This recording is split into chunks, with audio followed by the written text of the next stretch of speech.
Hola, buenas noches, ¿cómo estamos? Hola, hola, buenas noches. Saludos a todos. Muy buenas noches. Hola, Y ¿qué tal? bueno, Buenas noches. bueno, una vez más estamos aquí en Cabeza de Todos, como todos los martes, a las 8 de la noche. Y pues invitamos a toda la gente que nos esté viendo para que se conecten, para que nos den likes, para que empiecen a comentar. Este programa va a estar muy interesante. Nuestro panel de siempre, tenemos a Sergio, a Oscar, un servidor y un invitado de lujo que es Miguel. Miguel Faril, que nos va a hablar un poco sobre cuestiones de ansiedad, sobre las emociones, manejo de emociones, bajo esta perspectiva de la psicología Gestalt. Y bueno, bienvenidos todos, y qué bueno que están por aquí, como todos los martes. Muchas gracias, buenas noches, bienvenidos. Gracias, buenas noches. Muchas gracias por la invitación. Sí, al contrario, gracias Miguel, dejamos a Miguel que se presente, ¿no? ¿Cómo ven? Sí, claro, que nos comente un poco acerca de su background para que la gente lo pueda conocer. Cuéntanos, Miguel. Cuéntanos, Okay. Miguel. Bueno, antes que nada, muy buenas noches, Alfredo, doctor Mendizábal, Oscar. Bueno, mi nombre es Miguel Ángel Martínez Faril, soy orientador humanista, psicoterapeuta gestal, ya tengo 18 años de experiencia, egresado del Instituto Humanista de Psicoterapia Gestal. He trabajado como para varias instituciones, tanto obviamente de formación académica, desde esta parte de dar talleres. Actualmente también doy terapia individual. Básicamente, pues, mi área de estudio, pues, es la psicología gestal y el enfoque centrado en la persona. Para aquellos que no conocen, bueno, la psicología gestal pertenece a la tercera corriente de las psicologías, que es el humanismo, igual el enfoque centrado en la persona, que se centra más en el gran exponente que fue Carl Rogers. Pues ese básicamente soy yo, ¿no? Me gusta lo que hago, me apasiona, finalmente tengo la dicha de contar con un trabajo que me gusta mucho, el poder como facilitar, proporcionar herramientas, pero sobre todo el saber acompañar, ¿no? Y bueno, les agradezco a ustedes por esta oportunidad y por ver qué podemos como trabajar el día de hoy, ¿no? Y en dónde podemos andar en estos momentos complicados, ¿no? Para todos. Claro que sí, no, al contrario, gracias a ti por estar en este programa y pues nos da mucho gusto. Y pues también nos da mucho gusto que la gente se esté conectando, que empiecen a ver este programa como un lugar o una oportunidad para poder conocer cosas sobre la salud mental, sobre cosas, sobre las emociones, que es algo que hoy en día es muy importante, ¿no? Y otra cosa, pues que lo tomen como algo normal, natural, y que pueda significar una charla de café, algo que podamos dialogar, que puedan darnos sus comentarios. Eso nos va a servir mucho también para que podamos de alguna forma ayudarlos en lo que podamos con información acerca de la salud mental, ¿no? Y bueno, empezamos ahora sí con el tema de la importancia de la salud mental. ¿Cómo ves, Miguel? ¿Tú qué piensas de esto? ¿Crees que es importante en nuestra sociedad tomar en cuenta este aspecto? Totalmente importante. No es solamente es importante, es crucial, ¿no? No solamente como lo platicábamos, obviamente, en una sesión breve, bueno, cuando lo hablábamos con el doctor y tuve la oportunidad de conocer al doctor Mendizábal, la salud mental es tan importante como la salud física, ¿no? Y pues desafortunadamente en nuestro país no existe como mucho esta parte, no solamente el conocimiento, existe como muchos mitos. Y además, voy a decirlo de esta forma, ¿no? Hay cierta, si no ignorancia, pero sí sobre todo muchos introyectos, o luego explicaré qué son los introyectos, son como esas ideas o mensajes que nos venden y que nos dicen y que nosotros vamos comprando sobre lo que es la salud mental, ¿no? Se dice que para qué vas con un psicólogo o un profesional de la salud mental si no estás loco, ¿no? Si finalmente la mente lo puede curar todo, tú puedes, adelante, no puedes dejarte vencer por todos estos problemas, ¿no? Entonces, toda esta cuestión en la cual la salud mental, desafortunadamente, se ha hecho como pues, cierta fama, es porque no tenemos como gran profundidad de lo que es la salud mental, ¿no? Y más en nuestro país. Esto es algo que finalmente tenemos que trabajar todos los profesionales que nos dedicamos a esta área. Tenemos que dar como mayor concientización, y para muestra un botón, lo que está pasando simple y sencillamente en estos momentos, ¿no? En un momento en el cual se asoman como muchas emociones, es decir, como un cóctel de incertidumbre, de miedo, de zozobra, de depresión inclusive, ¿no? Que no sabemos cómo, por dónde entrarle, pero todo es a base de, obviamente, de poder adentrarnos en lo que es, bueno, la terapia y obviamente en el autoconocimiento. Exactamente, sí, totalmente de acuerdo con esto que comentas, Miguel. Sí, muchas veces las personas, y lo hemos platicado en este programa, ¿no? Tienen un poco de reserva al hablar de la salud mental y les parece que es algo que tal vez minimice o no sé si que signifique que las personas se sientan menos o se sientan disminuidas, ¿no? Pero al final es algo que es de importancia para todos, ¿no? Y que cada vez se vuelve más crucial el asunto de tener la atención adecuada y prevenciones al respecto, ¿no? Pero tendría finalmente... que ser un producto, perdón, Sí, adelante. tendría que ser equipararlo en estos momentos a ser, si no un producto, sí un servicio casi de la canasta básica. Fíjate, Es eso que decir, mencionas es muy finalmente interesante. tenemos que darle ese realce y esa importancia, ¿no? Sin salud mental no podemos como hacer muchas de las cosas que realmente necesitamos y que finalmente podemos, ya no digamos poder crecer, ¿no? En lo personal, sino el tener una cuestión de autodescubrimiento, una cuestión de autoconocimiento. Eso es lo más importante. Ahora que tú lo mencionas, por ejemplo, en las escuelas, llámese escuelas de todo tipo, ¿no? Pues hay generalmente, si hay un psicólogo, ¿no? Ya de base en las escuelas, a lo mejor un orientador que ayuda a los alumnos, pero lo que yo no veo es que haya tal vez una materia, ¿no? Ya incluida dentro de, por ejemplo, ¿no? De la educación básica, ¿no? Que empiece de una manera sencilla tal vez, sí, a referirse a este tipo de cosas relacionadas con la salud mental y con las emociones, ¿no? Con el manejo de las emociones. Lo que dices es muy cierto. En España ya actualmente los programas de estudio se empiezan finalmente a enfocarle más, no solamente al autoconocimiento, a una materia que se llama inteligencia emocional. Esto Exacto. obviamente, bueno, el nombre, bueno, inteligencia emocional se ha dado, pero a finales de los 90, mediados de los 90, Daniel Goleman, quien fue quien bautizó como esta parte de la inteligencia emocional, empezó a investigar más sobre esta parte de lo que es, qué hacemos con nuestras emociones, ¿no? Pero no solamente qué hacemos, sino qué aspectos se trabajan desde la inteligencia emocional. Entonces, en España ya empieza a haber como reformas en el sistema educativo con respecto a esto, y muchas de las cosas que bien mencionas, como esta cuestión de qué onda con nuestras emociones, cómo reaccionamos entre ellas, no solamente cómo las controlamos o cómo las autorregulamos, sino cómo yo me puedo identificar ante estas emociones, ¿no? Si no puedo, obviamente, conocerme y saber quién soy, que es una de las cuestiones más importantes. Y sí, en algunas escuelas aquí en nuestro país ya empieza, si no realmente como la materia de inteligencia emocional, por lo menos sí empieza ya a haber algunas cuestiones en las cuales apuestan a esta parte del autoconocimiento y poder redescubrir qué pasa con la frustración, por qué los niños muchas veces se frustran, por qué muchas veces obviamente tienen baja tolerancia hacia este sentimiento, qué pasa obviamente cuando muchas veces les ponen límites o no pueden como establecer esos vínculos afectivos, ¿no? Que es la gestión también de la gestión de las relaciones interpersonales, que todos estos son aspectos de la inteligencia emocional. Entonces, esta situación es muy importante, el que se reformen programas de estudio en el cual en nuestro país se empiecen a incursionar materias como estas, ¿no? Y que sobre todo los maestros y los directores de las escuelas cada vez no solamente estén más empapados, sino sepan y descubran y conozcan a sus propios alumnos, que son una de las cosas que muchas veces no suceden dentro del sistema tradicional. Sí, sí. O sea, ¿qué pasaba en las primarias, no?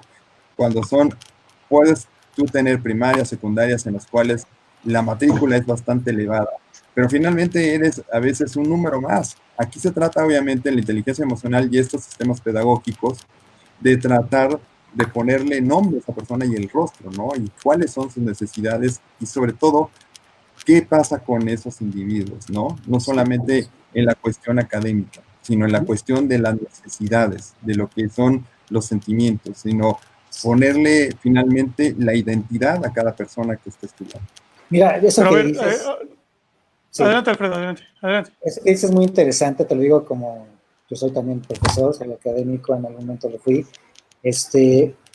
y en toda mi carrera pues he estado también en el asunto de hacer coaching y hablo mucho de la inteligencia emocional justamente, ¿no? Y una de las cosas que me he dado cuenta es que gran parte de los ejecutivos, te puedo hablar de un 70-80% de los ejecutivos, ¿no?, que trabajan en el ámbito profesional, tienen de alguna forma, sí, superada la parte, digamos, profesional relacionada con su materia, con lo que saben hacer. Pero uno de los grandes problemas que enfrentan dentro de la comunicación, digamos, corporativa, ¿no?, es justamente el manejo de las emociones, ¿no? Y eso, créeme que resulta en algo fundamental para que un ejecutivo, por ejemplo, llegue a trascender a un nivel superior, ¿no? Llamémosle un director, o para que se vuelva directivo, o para que se vuelva una persona que maneje a un grupo importante, ¿no?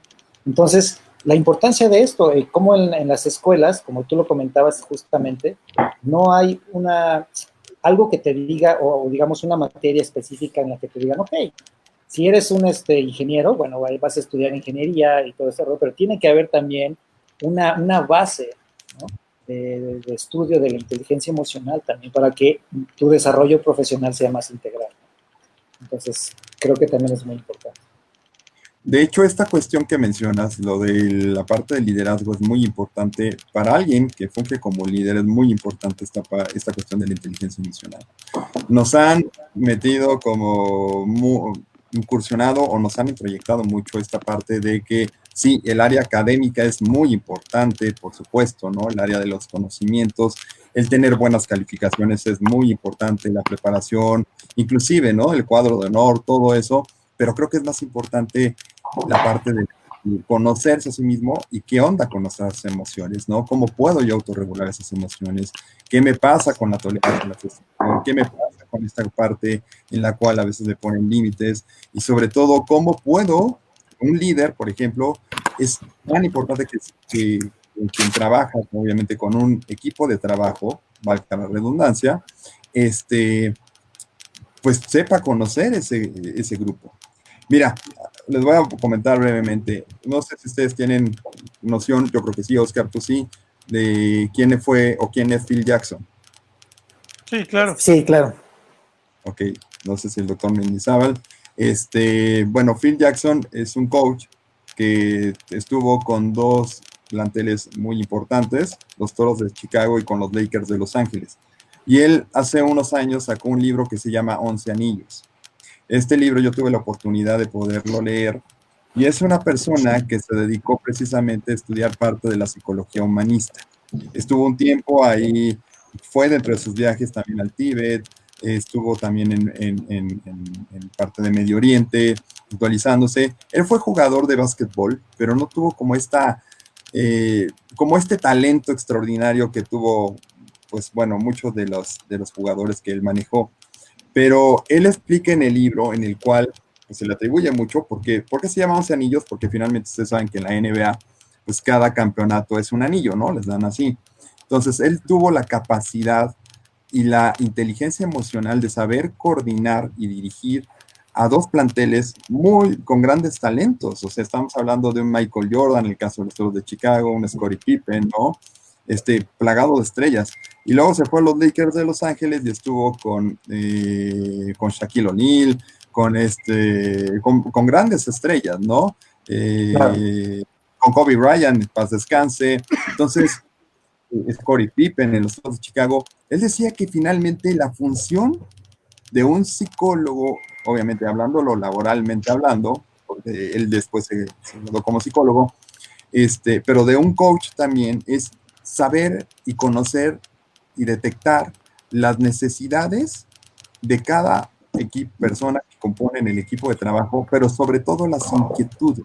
Entonces, Exacto. esto no solamente genera como más armonía, genera una cuestión muy importante que es la parte de cómo puedo establecer límites cuando se tienen que establecer límites, cómo también generar una buena gestión de las relaciones interpersonales, cómo saber y apreciar cuáles son las necesidades de cada uno de los de la plantilla. Y esto te lleva no solamente a darte cuenta que una persona bien preparada y que sabe, obviamente, que es algo muy complicado trabajar con más de 4 o 5 personas, porque satisfacer las necesidades de todos y el poder atender muchas de las inquietudes es muy complejo, claro. Pero y es como poder detectar y cómo armonizar y equilibrar una buena dosis de trabajo en pro, obviamente, de ciertas expectativas y proyectos que se tienen. Ese es el secreto de los líderes, claro que sí. Sí, bueno, pero a ver, ya entendemos y sabemos cómo está la situación, sabemos lo que se necesita, lo que no hay, pero me gustaría un poco más aterrizar a lo que tenemos ahorita, a lo que es palpable en estos momentos. Justamente, claro. como bien lo mencionaban al principio, la terapia o el manejo de las emociones es tan complicado en este país porque todavía hay mucha gente que no cree en la terapia, ¿no? Como si la terapia fuera una cosa de creencia, como si la terapia fuera una cosa, y yo lo he platicado con el doctor Mendizábal y con Alfredo, como si a estas alturas fuera opcional. Y yo pienso que ya no es opcional. Hay que atender la salud mental, hay que atender las emociones. Ahora, yo sé que tanto Miguel como el doctor Mendizábal son promotores de la salud mental. Se dedican mucho tiempo a estar promoviendo que las personas se atiendan. ¿Cómo hacer para que una persona tome la iniciativa de llegar a la terapia? ¿Por qué debería tomar la iniciativa? ¿Por qué alguien que ahorita está en su casa, escuchándonos, viéndonos, y que a lo mejor está pasando por un montón de emociones, por la cuarentena, por lo que está sucediendo en todo el mundo, ¿por qué sería importante que tomaran la decisión, aunque sea, de mandar un mensaje y decir, es común que esté pensando esto, es normal que me esté sucediendo tal cosa? ¿Cómo le hacen ustedes para incentivar a la gente a que se acerque con los especialistas de la salud mental? Bueno, nosotros, por ejemplo, en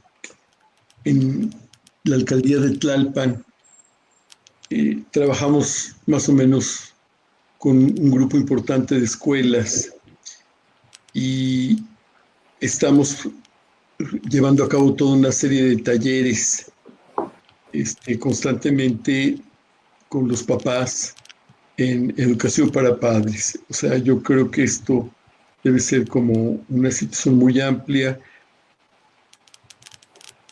en donde de repente se plantean cuáles son las formas como deberíamos de educar, por ejemplo, a los hijos, los pros, los contras de diferentes formas de poner límites, qué pasa con la violencia, qué sucede con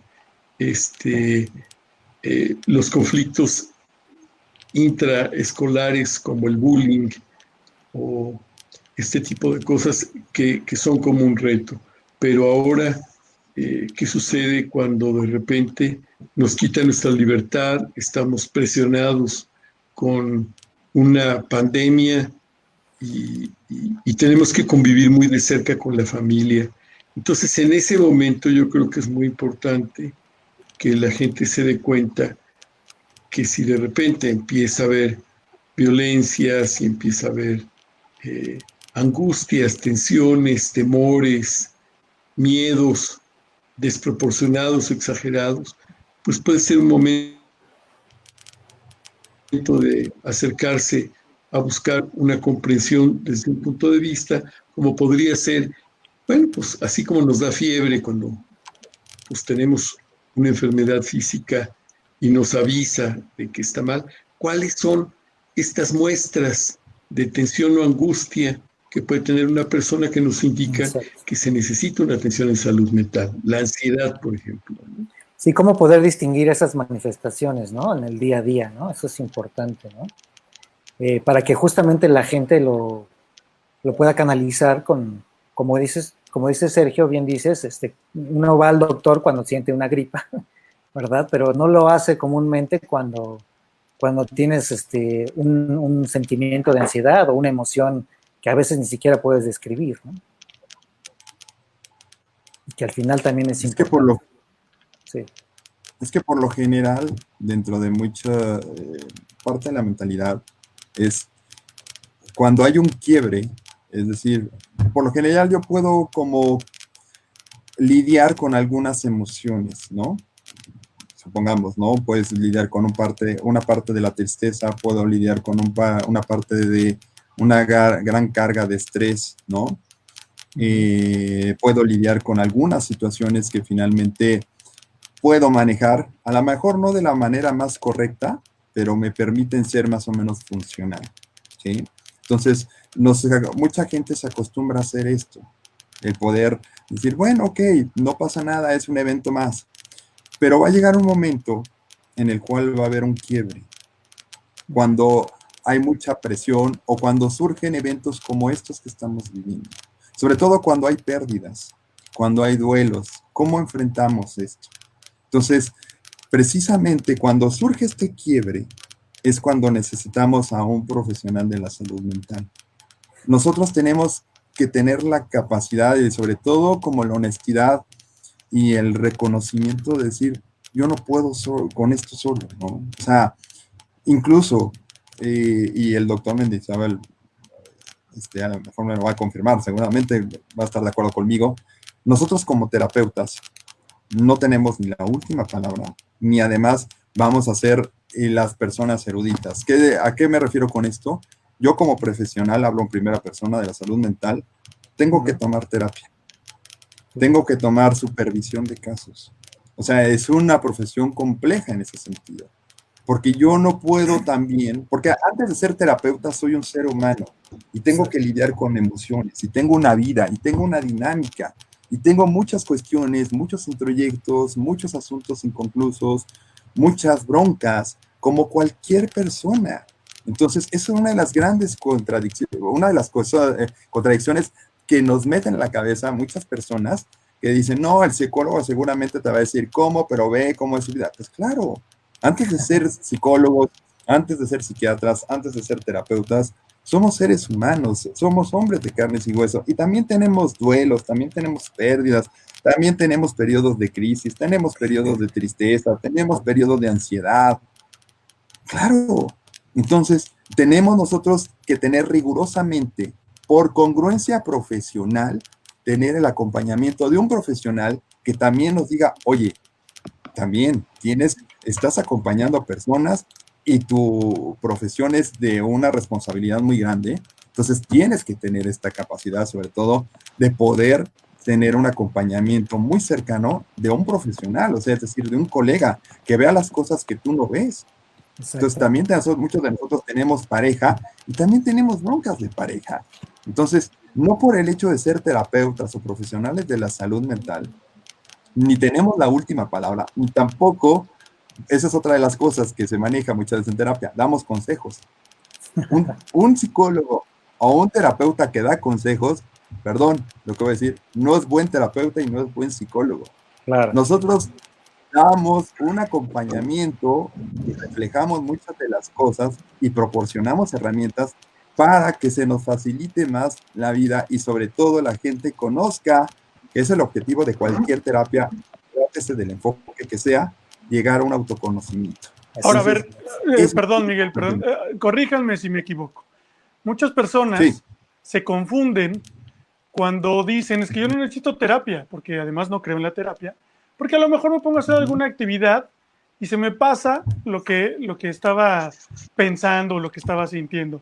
Yo no necesito terapia porque me voy con mis cuates, me echo unos tragos o un café, voy a comer con ellos, platicamos y ya salgo de ahí y me siento súper relajado. Corríjanme si me equivoco. Eso no es trabajar tus emociones. Eso es a lo mejor desahogarte, a lo mejor hacerlo a un lado, no trabajarlo porque a lo mejor son cosas que duelen, porque no quieres tocar esas fibras. Entonces, lejos de ayudarte, tener esas actividades o hacer ese tipo de distracciones, lejos de ayudarte, te van acumulando todas esas emociones Así que en es. algún momento saldrán y entonces llega el quiebre, como dice Miguel. Y a Sí. lo mejor ni siquiera llega el quiebre, sucede que todo el tiempo estás irritable, estás triste, lloras por cualquier cosa, te enojas por cualquier cosa, no duermes bien, no comes bien y no te das cuenta de la diferencia abismal que hay entre platicar con un profesional y platicar con los amigos o los familiares, ¿no? Pero justamente ese sería el punto de quiebre. Bueno, no sé, esa es la pregunta, ¿no? Miguel y Sergio. Mira, hay una maestra, una maestra en la carrera nos decía una frase muy sabia. Decía, las emociones son como el agua, busca su causa. Y así Ajá. es. Sí, Las exacto. emociones van a tener que buscar la forma, van a tener que manifestarse o salir.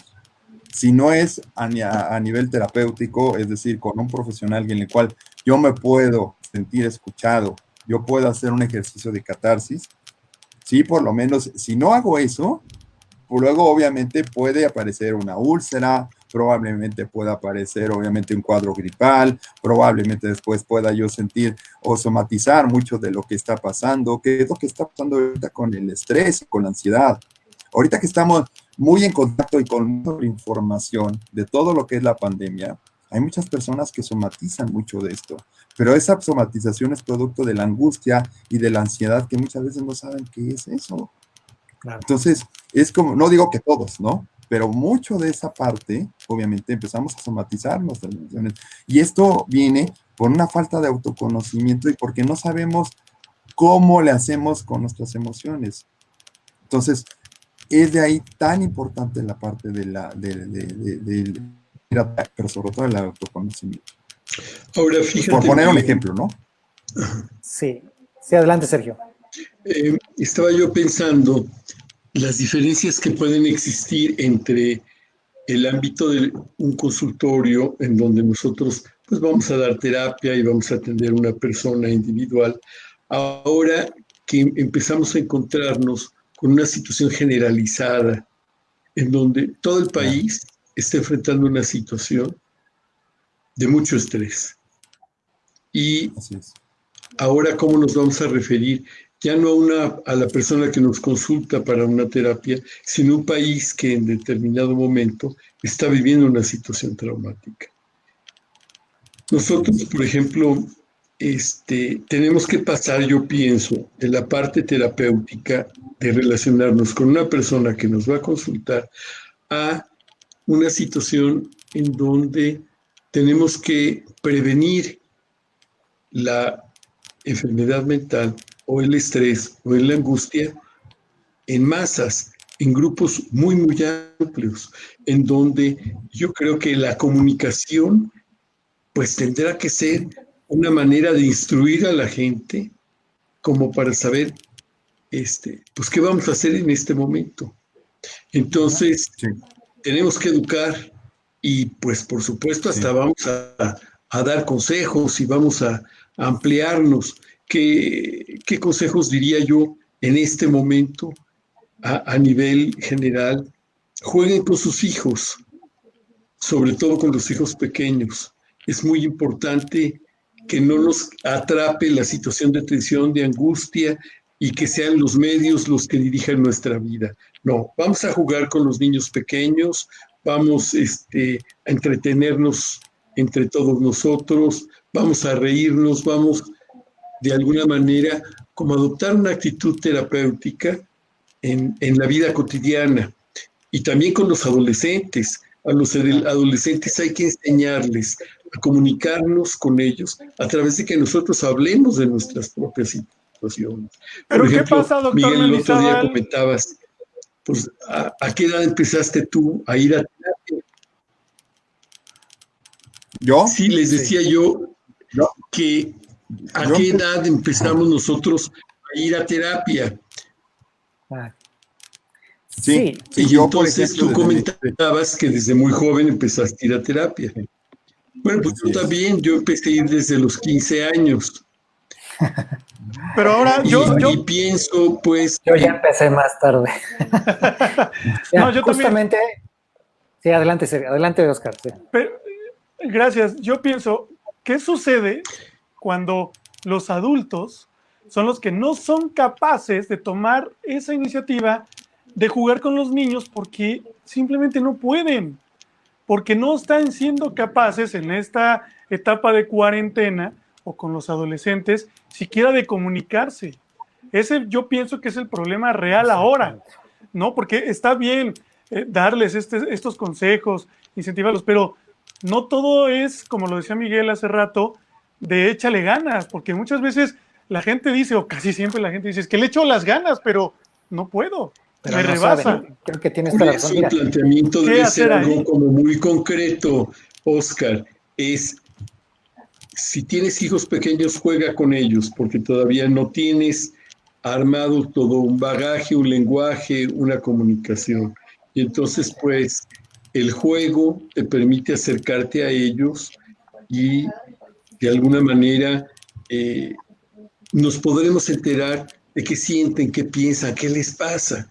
Lo mismo con los adolescentes. Los adolescentes están en un momento difícil de comunicación, metidos en ellos mismos, callados, con poca comunicación, con poco diálogo. Y, bueno, y ya después nos toca como con los adultos un poquito más grandes y tal vez con ellos, alguno de ellos a lo mejor tendrá algunas preguntas que hacer en este foro, pero a lo mejor se quedan callados y les da miedo, les da temor. Justamente no eso. sé, no saben cómo entrar y dialogar y comunicarnos, ¿no? Justamente eso que Pero comentas, Sergio. nosotros ahora, por ejemplo, cuando tú estuviste con nosotros en Cielo, Oscar, lo que veíamos ahí, que era que tenemos que educar a los padres para saber qué rol tienen que tomar como padres con hijos chicos, con hijos adolescentes y hasta con la pareja y todo esto, ¿no? Exacto, es justo a lo que quiero llegar. Justo a eso es lo que quiero llegar. En esta charla, obviamente, se valen los consejos, ¿no? Porque esta es una de las intenciones de este programa. Y digo, estoy de acuerdo con lo que dice Miguel, ¿no? De que obviamente ya en una terapia es otra cosa totalmente diferente, porque ahí exactamente, ya es otra historia. Pero aquí se vale esto y se vale justamente lo que queremos y lo que estaba diciendo Sergio es dar ese primer paso, y ese primer paso es el autoconocimiento del cual hablaba Miguel, ¿no? Al menos el primer paso es la intención de llegar a ese autoconocimiento, ¿no? Y como también dice Oscar, es muy difícil para muchas personas a veces el simple hecho de manifestar emociones representa un reto para muchas personas, ¿no? Y que incluso pues no lo han desarrollado durante toda su vida. Incluso siendo padres de hijos o padres o abuelos, hay ahí cosas atoradas que traen pues hasta de generaciones, ¿no? Y cuestiones culturales y muchas cosas que ya hemos platicado en el programa, que eso es justamente lo que a lo mejor podríamos empezar a romper, ¿no? Y que toda la gente que nos esté viendo pues, tendría que empezar por ahí, ¿no? Ibas a decir algo, Oscar. Sí, es que justamente a eso quiero llegar, porque muchas veces se piensa que el primer paso es ya buscar la ayuda. Y no, el primer paso es aceptar que necesitas la ayuda.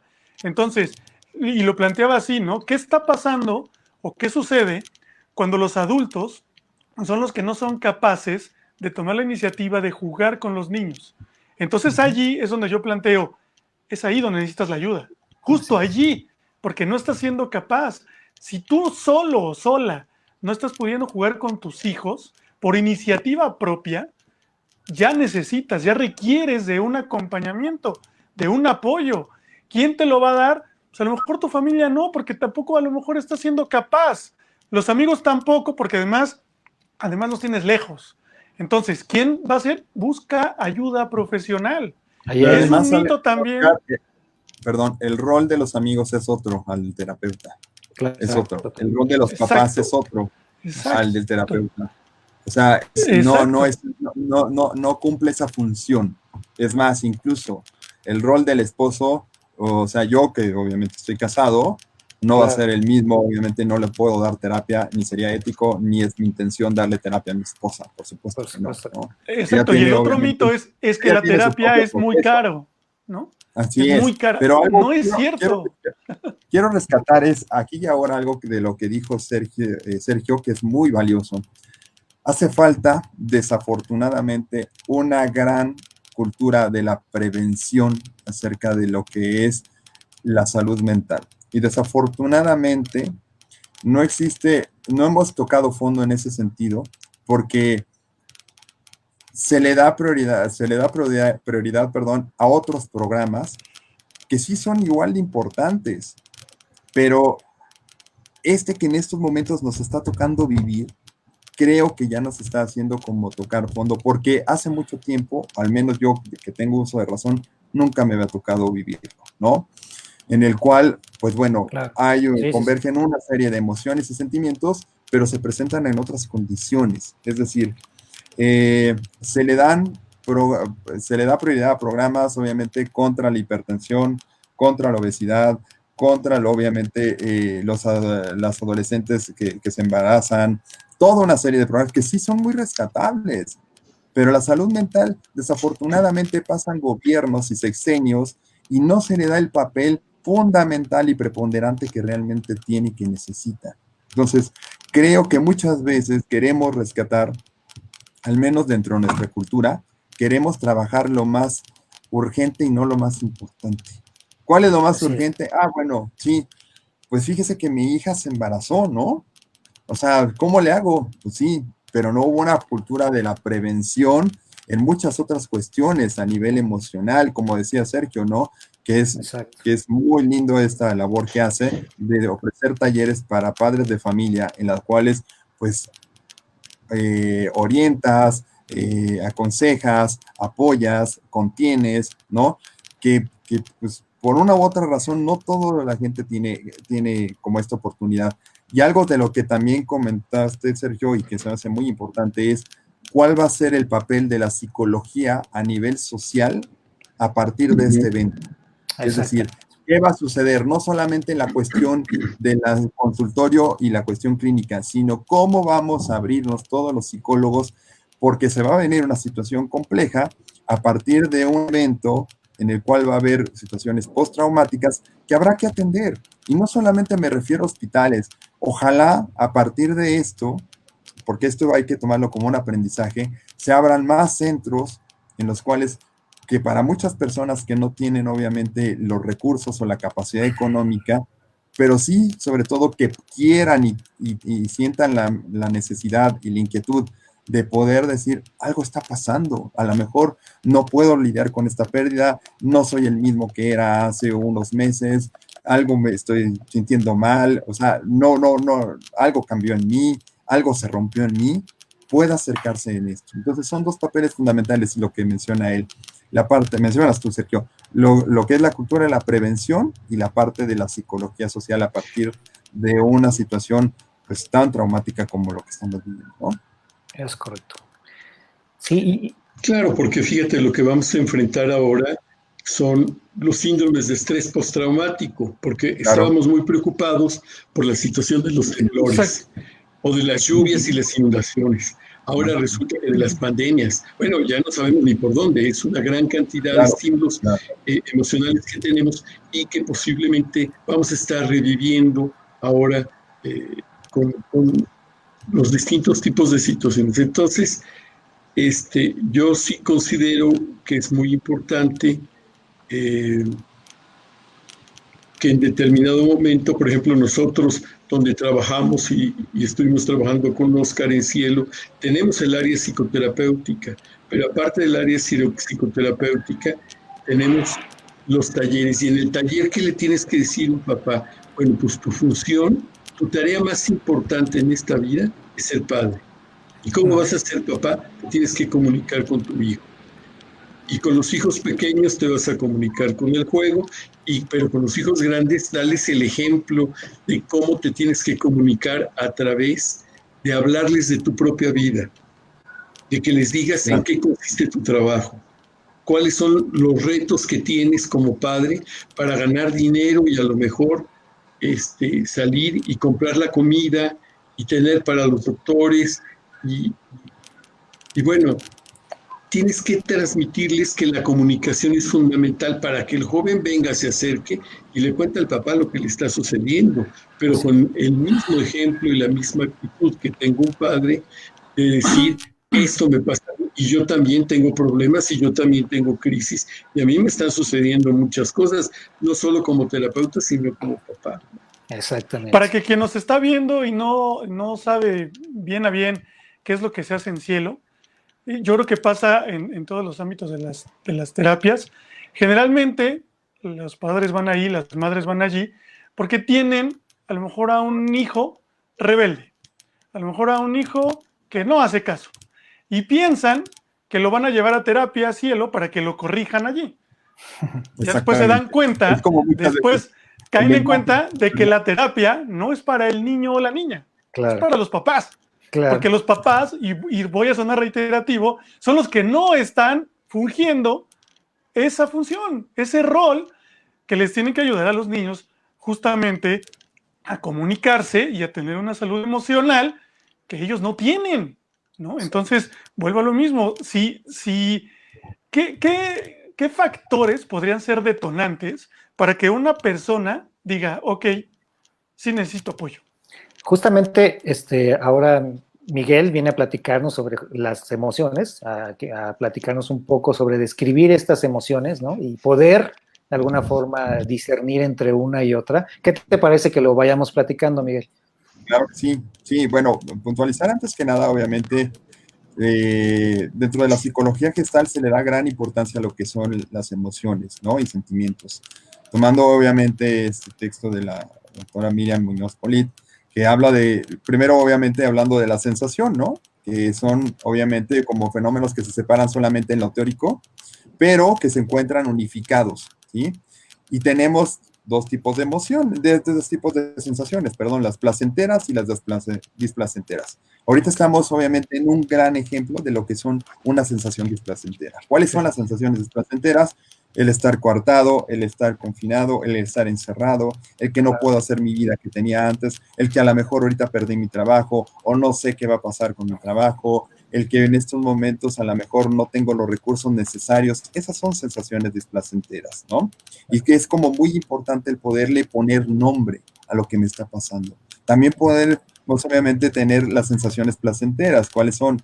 Un proceso de enamoramiento, cuando conoces a alguien, cuando finalmente puedes como reconocer algo que es como para ti gratificante, cuando te ascendieron de puesto en el trabajo, ¿no? Cuando consigues tu nuevo empleo, todo eso, ¿no?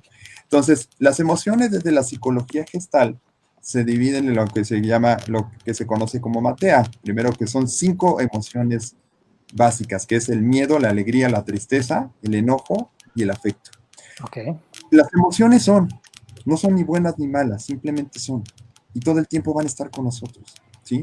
O sea, muchas veces se les dice a las personas o se llega a creer ese mito de decir, es que no debes sentir miedo o no debes estar triste. No, sí se vale estar triste, se vale sentirse miedo.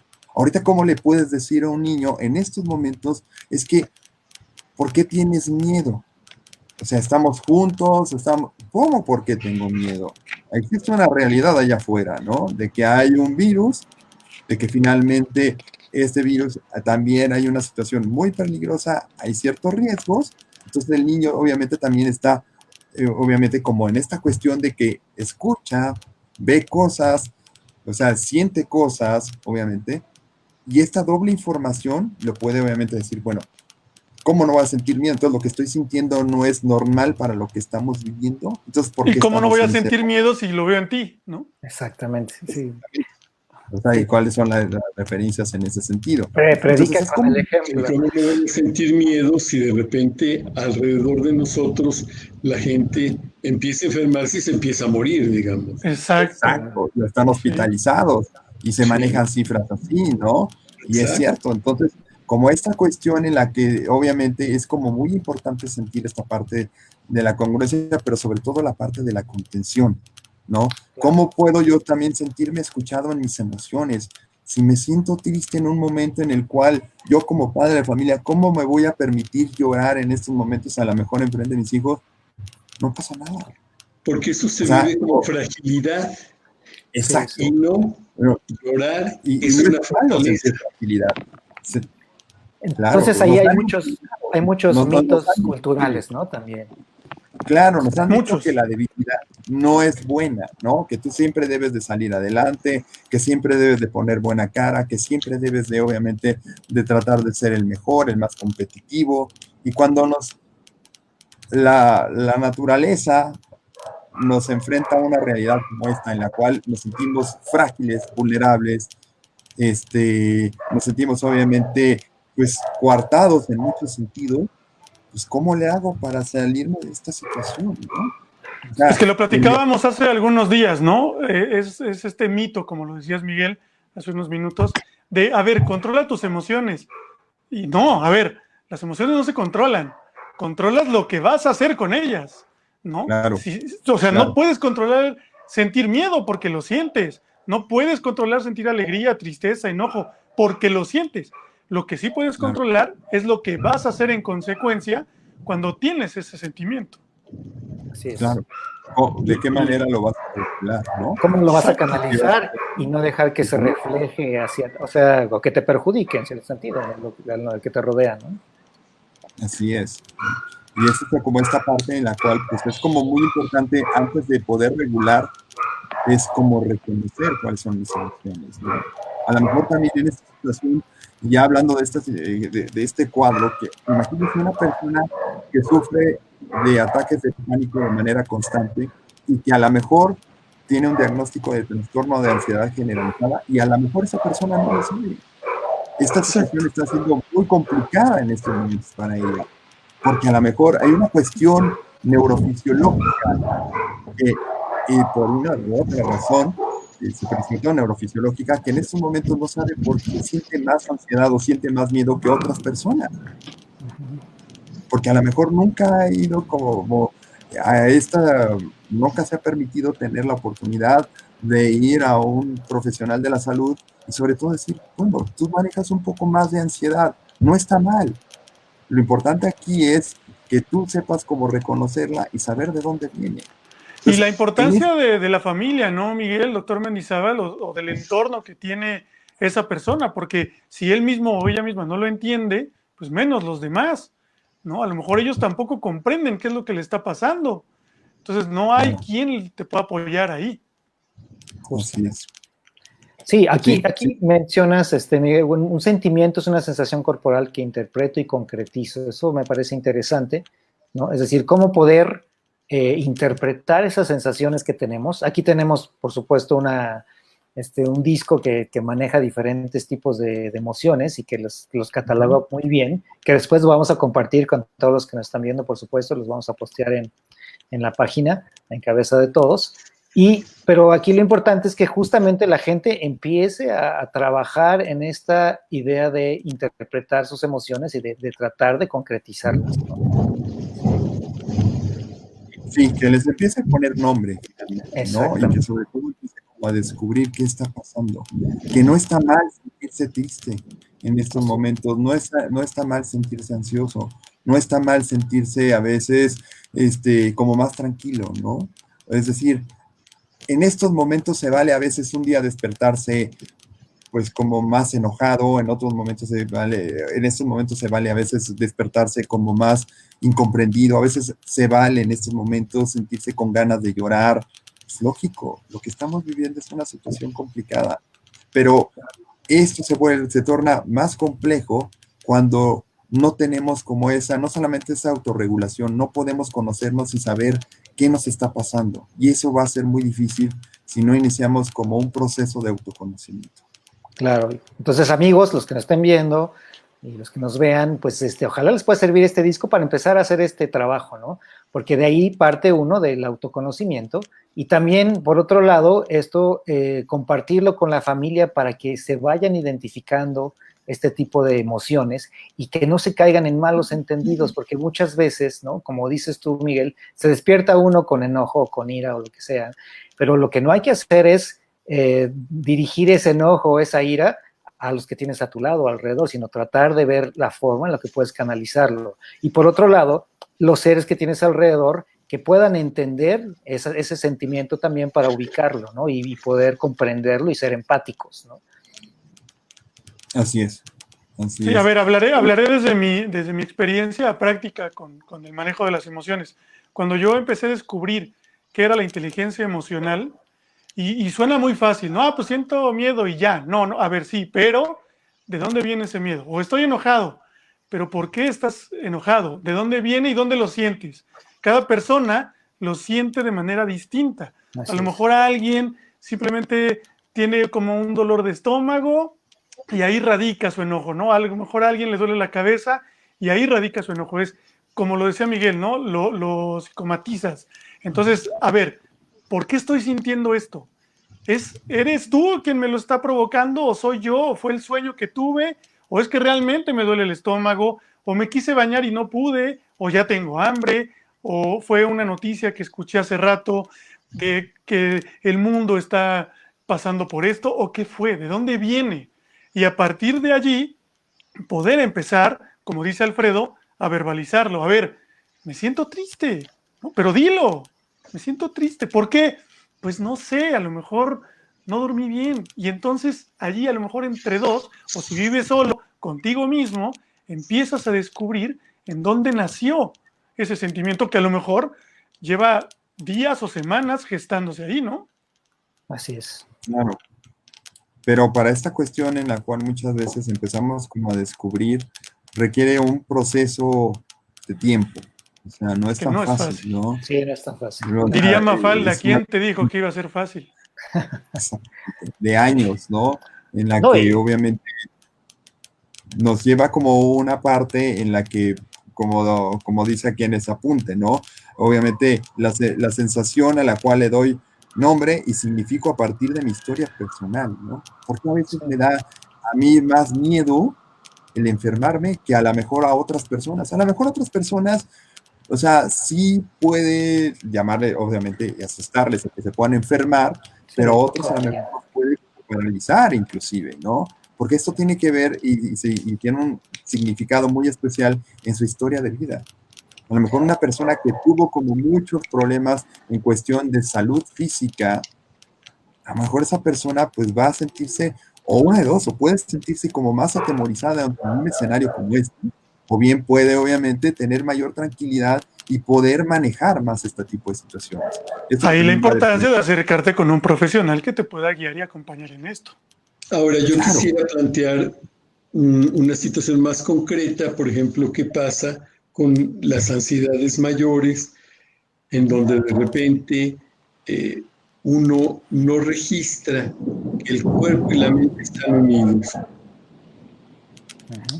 Y entonces alguien empieza con taquicardia, se empieza a sentir mareado, empieza a sentir que tiene náuseas y que tiene reflujo y que siente que se quema.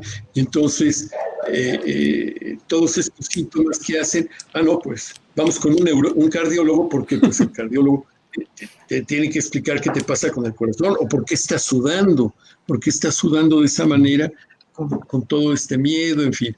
Y resulta que todo esto tiene que ver con emociones que están pasando al cuerpo y que el cuerpo nos está hablando y nos está diciendo que tenemos miedo, porque la ansiedad no es otra cosa que de repente te diga, y tengo miedo de enfermarme, o de que se enferme mi familia, o de que exista una situación que no logro comprender y todo esto. Y Ahora yo entonces, quisiera preguntarles a los dos qué tan cierto podría ser que justamente en estos momentos estamos viviendo un duelo, todos, todos. Pero si le sumamos que muchas personas, además de que están viviendo este duelo, también han tenido una pérdida física de algún familiar, ¿cómo lo estás manejando? Independientemente de la razón que haya sido, si fue causada por el virus o no, que hayas tenido una pérdida. Entonces, ahí creo que se hace todavía más importante acercarte con un profesional con quien puedas platicar nada más para saber si todo está en orden ahí adentro, ¿no? pero como no puedes salir, por lo menos que lo hagas a través de un teléfono o de la computadora o de un sistema nuevo que yo no conocía, ¿verdad? En donde, porque resulta que ¿qué perdimos? Perdimos la libertad de movernos, Así es. perdimos la libertad de estar caminando por las calles porque resulta que podemos adquirir una enfermedad y esa pérdida pues nos coloca en una situación tal vez incomprensible porque nunca habíamos vivido esto. Así es. Sí, exacto. sí, Bueno, sí, pero sí. si tenemos estas herramientas, pues echar mano de ellas, ¿no? Ah, no, claro. Pues sí. De ahí la importancia, finalmente, al punto que comentaba Sergio, con respecto a lo vital que resulta una cultura sobre la prevención y la concientización acerca de la salud mental.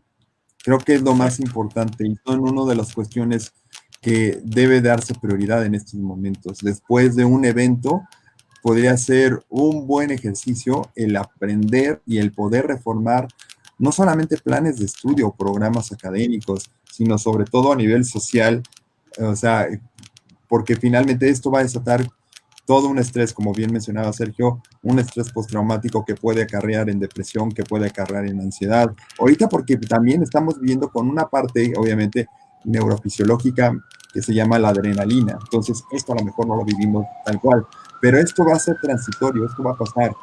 Y entonces, como dices tú, Oscar, ¿qué va a pasar con aquellas personas que desafortunadamente perdieron un ser querido, ¿no? El vínculo emocional, finalmente se requiere todo un trabajo de duelo, todo un trabajo de pérdida, se requiere todo un trabajo en el cual podamos nosotros también como darnos un espacio y hacer un ritual que en estos momentos también para las personas que pierden un ser querido no puede ser. O sea, pero fíjate, Miguel, entonces, ¿cuál es el primer paso para poder hacer el duelo? Expresar a su máxima expresión, pues, los sentimientos que te genera. Entonces, claro, empezar y llorar. Sí, que claro, uno pueda llorar cuando alguien se nos muere es muy importante, porque claro, entonces sacas el dolor, claro.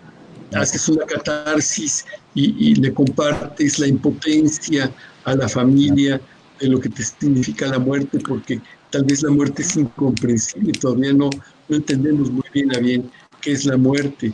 Y que de repente alguien venga y que nos diga, sí, saca ese dolor, expresa el llanto, expresa la tristeza, y si te enojas, pues dilo, y que lo podamos compartir con toda la familia, porque normalmente hay una tendencia, no, tienes que ser fuerte y no expreses lo que sientes, y no expreses tu llanto y quédate callado, porque allí es luego donde se nos complican los duelos. Cuando no reconocemos que hay un duelo, entonces lo primero que pasa es que no lloramos o no Así es, reconocemos que alguien se nos fue. Y si no así es. lloramos, ahí esa es una señal de que también necesitas ayuda, pues. Claro, y lo dice Así es. bien el doctor Mendizábal, ¿no? Hay que aprender a llorar, pero también hay que aprender a dejar llorar al de enfrente, ¿no? Claro. Exacto. No decirle, no, ya no pasa nada, no, es que sí pasa. Y también la otra, me llamó mucho la atención lo que decía Miguel hace rato de que no hemos tocado fondo, ¿no? Y yo pregunto, ¿qué necesitamos para tocar fondo? Yo les preguntaría a ustedes dos como terapeutas, ¿qué tanto pudo haber subido su número de pacientes en número cuando vino el terremoto del 17, ¿no? Seguramente tuvieron un incremento en el número de pacientes. Ahora a lo mejor no lo tienen, pero esto cuando termine, porque va a terminar, supongo que pasará lo mismo. Y es allí donde pienso que, pues sí, estoy totalmente de acuerdo con ustedes en la cultura de la prevención, pero ¿qué va a pasar cuando toda esta gente que ahorita no cree todavía en la terapia se dé cuenta en unas semanas que sí la necesita? Sí, exacto. Era un poco a lo que me refería, ¿no? Que por lo general queremos como trabajar todo de manera urgente y no lo más importante, ¿no? Y eso muchas veces se trabaja en terapia, o sea, o alguien que busca o que viene por primera vez a, ya no digamos un proceso terapéutico, sino que se acerca a una consultoría o a consulta, nada más brevemente para preguntarse algunas inquietudes, quiere que terminando a lo mejor una sesión o una, bueno, vamos a llamar una sesión o un apoyo, pues ya salga como bien equipado, ¿no? Que ya tenga como todas las herramientas. Y no, ese es el principio de toda una cuestión en la cual pues hay asuntos inconclusos, hay proyectos, hay experiencias obsoletas, hay duelos no trabajados, hay pérdidas, ¿no? Como dice Sergio. Entonces, toda esta cuestión que se va sumando, pues se va profundizando y se va trabajando. Entonces, eso sí requiere como mucho tiempo. Es muy importante decirlo, ¿no? Es una cuestión de inversión.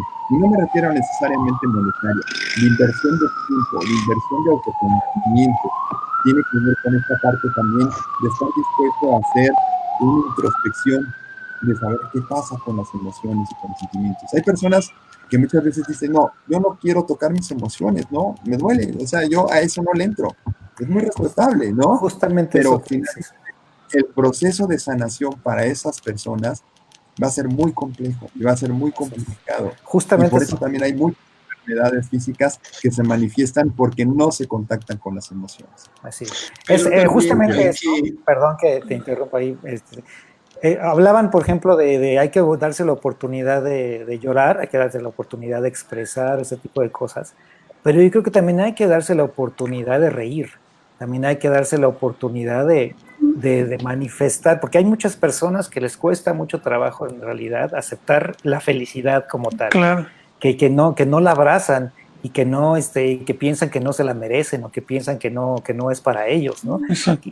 Y que viven en el sufrimiento y que tienen que hacerlo toda la vida. Entonces hay que darse esa oportunidad también, ¿no? Tanto de un lado como del otro, ¿no? Y me sí, parece que eso porque es las emociones fundamental. abarcan La tanto emociones tragicomedia mexicana. positivas como negativas. Así es. Pero lo que yo pienso que es importante es eh,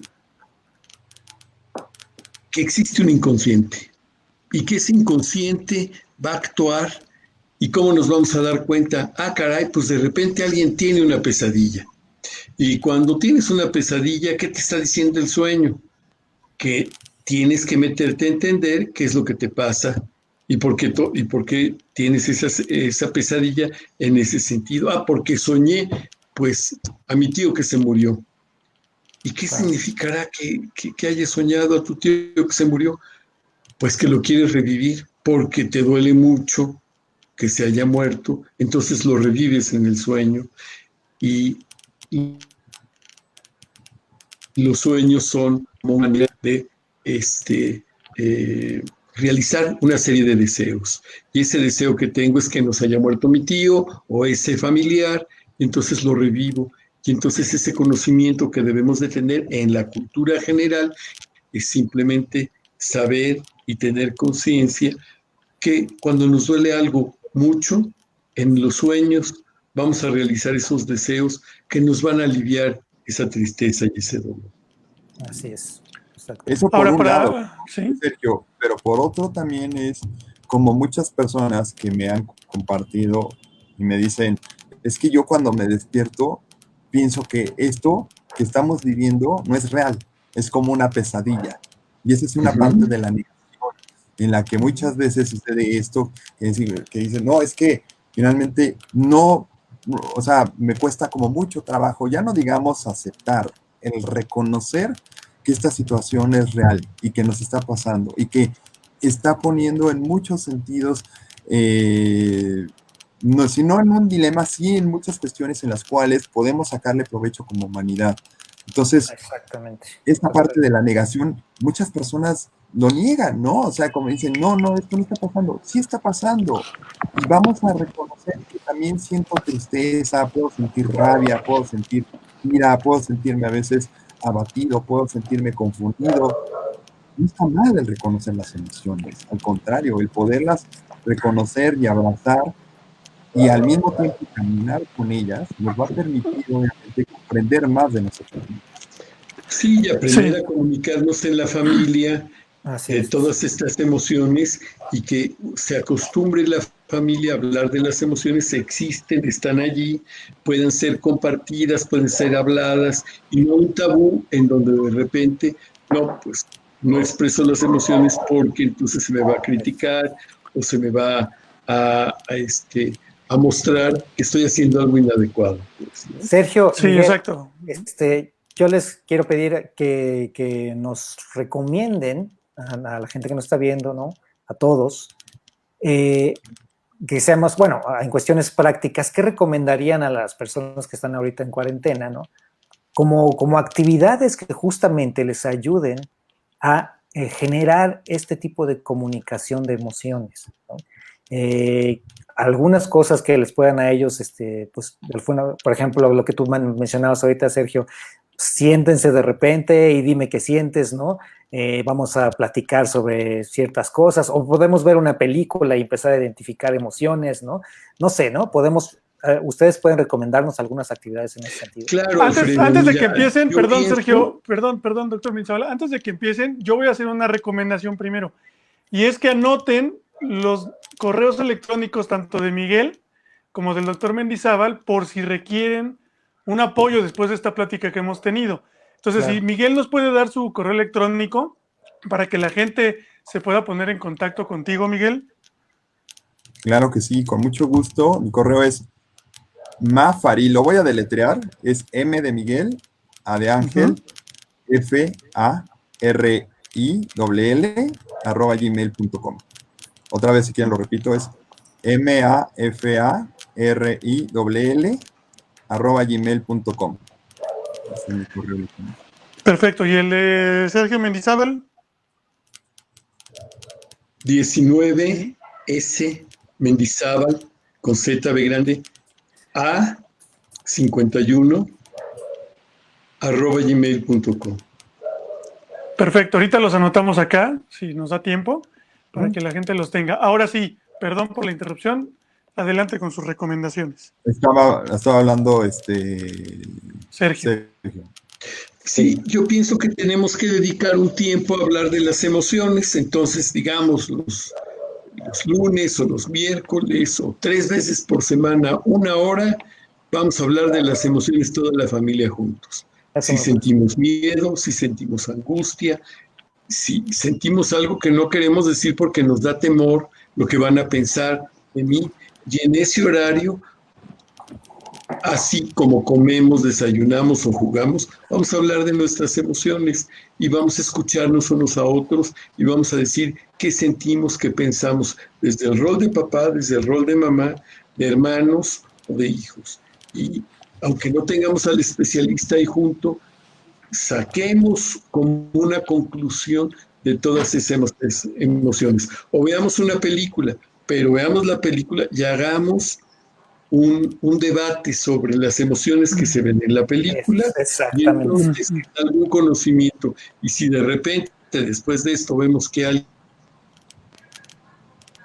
alguien pide ayuda, por favor, papá, escúchelos, óiganlos, y hay que buscar esa ayuda para encontrar un camino para ver cómo resolver los problemas. Yo creo que en los juegos se puede empezar, creo que en gran medida, a comunicar las emociones, ¿no? Y eso que dice Sergio me parece... Pero fíjate que te voy a decir algo, si no puedes jugar y tienes una inhibición lúdica, entonces eso también le puede decir a un papá que algo le está pasando a ese chico que no puede jugar porque se le trabaron las velocidades. Exacto. También ayuda porque resulta que no puede jugar o no puede estudiar como una inhibición intelectual, por ejemplo. Exacto.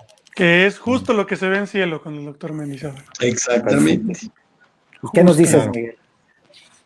Mira, yo 2 aspectos que sí son muy importantes. El primero, es cierto que estamos viviendo en una revolución de medios tecnológicos en los cuales pues, nos permite estar como más conectados, más comunicados, es cierto, las redes sociales son muy importantes, pero aquí y ahora, dentro de lo que se llama la psicología gestal, lo que trabaja la psicología gestal, aquí y ahora el tema, obviamente, donde se encuentra mucha información son precisamente en las redes sociales. Y existe una sobreinformación. Por un lado está bien la información, pero también debe haber como una dosificación de ella, ¿no? Y muchas de las personas que muchas veces tienen mucha ansiedad es porque empiezan o leen gran parte del día, están pegadas a las redes sociales, leen tanta información de todo lo que está pasando. Entonces yo creo que es como muy conveniente poder racionalizar o medir cuánto tiempo le estoy invirtiendo a una red social, ¿no? Es decir, cómo me está afectando esto en mis emociones. A lo mejor me estoy poniendo muy ansioso. Entonces, algo que hay que hacer en este sentido es otra de las cosas que también trabajamos en la psicología gestales y ojalá, bueno, luego tenga mayor tiempo para hablar de esto, contactar con nuestro niño interior. ¿Qué es esto de nuestro niño interior? Es nuestra esencia y como que ese niño interior algo nos está pidiendo. Por poner un ejemplo, ¿no? Puede haber una persona que me dice, ¿sabes qué? Yo pude descubrir que a través de mi niño interior, algo que ahorita me mantiene distraído es, y que bueno, puedo como dedicarle tiempo a hacer el aseo, puedo dedicarle tiempo a apoyar, a conversar con la familia, pero en lugar de estar viendo tantas redes sociales, puedo hacer maquetas, por ejemplo, ¿no? Entonces, Claro. constructivamente, si tengo material, pues empiezo a hacer una maquetita, me decía esta persona, y empiezo a hacer algo que me gustaba hace muchos años, y lo dejé de hacer por falta de tiempo. Entonces, Cuestiones ahorita lo que está productivas. pasando es contactar con ese niño interior que en estos momentos, el hacer maquetas, le permite no solamente estar en un sistema emocional mucho más sano, sino está recobrando muchas de las necesidades que dejó pendientes en mucho tiempo. Entonces, esa parte es muy importante. Si a lo mejor tu niño interior te pide a lo mejor cocinar cupcakes, por ejemplo, adelante, puedes hacerlo, Adelante. ¿no?